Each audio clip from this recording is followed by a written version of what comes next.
Les compresseurs et les turbos, allez c'est parti.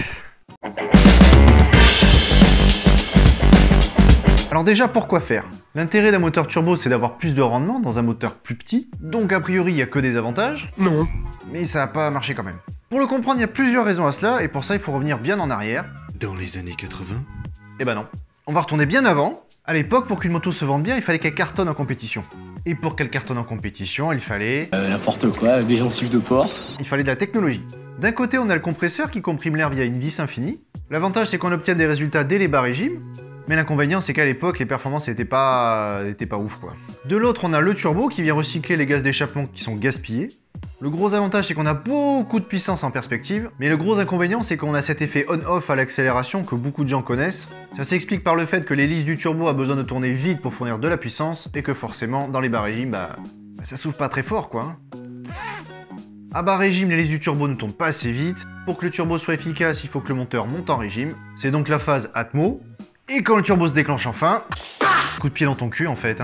En 1905, c'est Auguste Rateau qui dépose un brevet pour le turbocompresseur. Il va d'abord être utilisé sur un moteur Renault, un V12 de 320 chevaux. Il va être installé sur un moteur d'avion, un Breguet 14.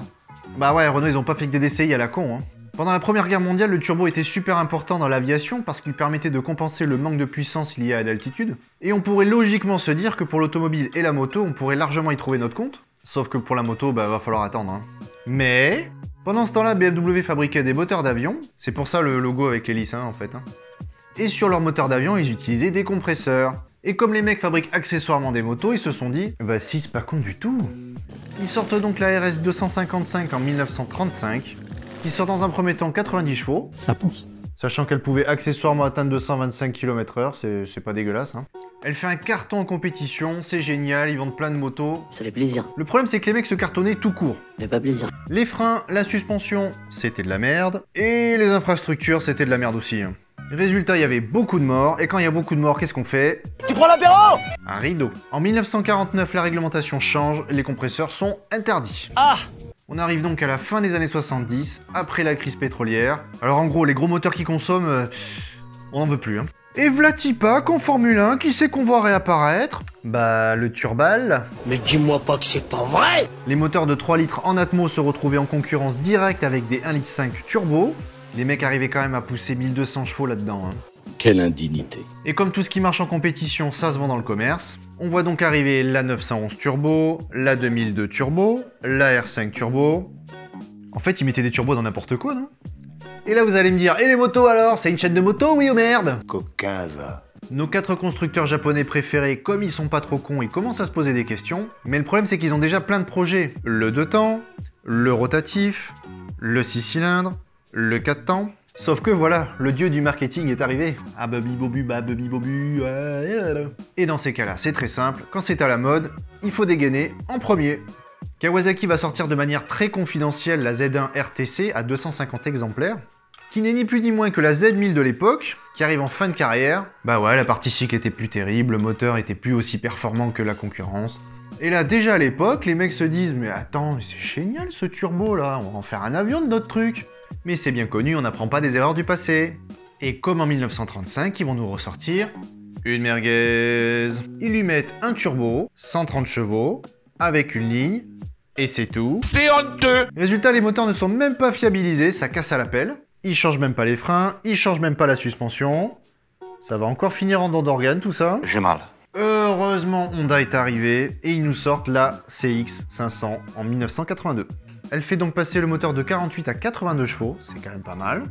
On se retrouve finalement avec une excellente routière, une moto qui est entièrement carénée. Elle est très fiable, elle est très bien finie, elle est très bien équipée. On a même de l'injection, et ça en fait quand même la première moto de série avec un turbo, bah oui. C'est pas possible. Et comme dans l'industrie ça va très vite et il faut faire comme son copain, oui mais j'en ai une plus grosse que toi. Yamaha arrive dans la foulée en 82 avec la XJ150 Turbo, qui est une sombre merde. Mais c'est de la merde! Bah c'est pas chopinou de dire ça. Et bah ouais, quand on veut faire vite, on fait mal. Yamaha est parti sur une base pas terrible. Ils y ont collé un turbo. Contrairement à tous les concurrents qui arrivent, il n'y a pas d'injection. Et même avec 90 chevaux, si on n'a pas une partie cycle qui suit, bah... La merde! Suzuki arrive avec la XN85 et fait la même erreur. Mais vous êtes complètement con! Le moteur est basique, il est très creux à bas régime. Mais par contre, la partie cycle est plutôt pas dégueu. Apparemment, il se serait inspiré des RG500. Je vous laisse confirmer tout ça en commentaire. En 83 arrive enfin une bonne moto, la GPZ 750 Turbo. C'est pas trop tôt, hein. Je suis en bout du rouleau. Ils ont quand même réussi à sortir 112 chevaux de ce moteur-là. Terminé, bonsoir. D'après un témoignage que j'ai recueilli, apparemment c'était quand même une moto assez dangereuse, tellement elle est performante. J'ai pu d'ailleurs lire à ce sujet qu'elle tenait les performances d'une ZX 1100. Avis aux propriétaires, dites-nous ça en commentaire, je pense que ça peut être intéressant. Honda qui a dégainé en premier voit tout ça d'un très mauvais œil, il y a quand même beaucoup de concurrence. Je rappelle que tout ça n'est qu'un immense concours de tub. Et là les mecs se disent, bah moi aussi j'en ai une grosse. Donc après la CX500 Turbo, ils vont faire la CX650 Turbo. Elle est largement plus aboutie, le turbo intervient plus bas dans les régimes. Il est donc plus exploitable, on a une très bonne moto. Alors vous allez me dire tout ça c'est bien mignon, mais pourquoi ça n'a pas marché? Ouais, c'est pas faux. Pour moi il y a deux raisons. Si vous reprenez bien toute l'histoire, finalement ce qui a marché dans l'industrie c'est la technologie, la compétition et la mode. Et c'est justement là le problème. Quand on veut faire des produits à la mode, il faut aller vite. Et quand on veut aller vite, on n'a pas le temps de faire bien. Bah y a qu'à regarder l'industrie du jeu vidéo, vous allez vite comprendre. Hein. Je leur parlerai bien de Cyberpunk quand même. Hein. On a vu récemment apparaître la H2 avec des performances absolument dingues. Malgré le fait qu'ils ont réussi à rendre le moteur exploitable, que la partie cycle est excellente, finalement ça reste pas le cœur de la vente de la marque. La deuxième raison, si on regarde bien, malgré toutes ces années, l'écart entre la suralimentation et le moteur Atmo, il est pas ouf. Hein. Donnez votre avis en commentaire, tiens. Il y a encore beaucoup de choses à dire sur le sujet, n'hésitez pas à apporter des précisions en commentaire, je pense que ça peut être très constructif. Et à bientôt sur Motors & Co.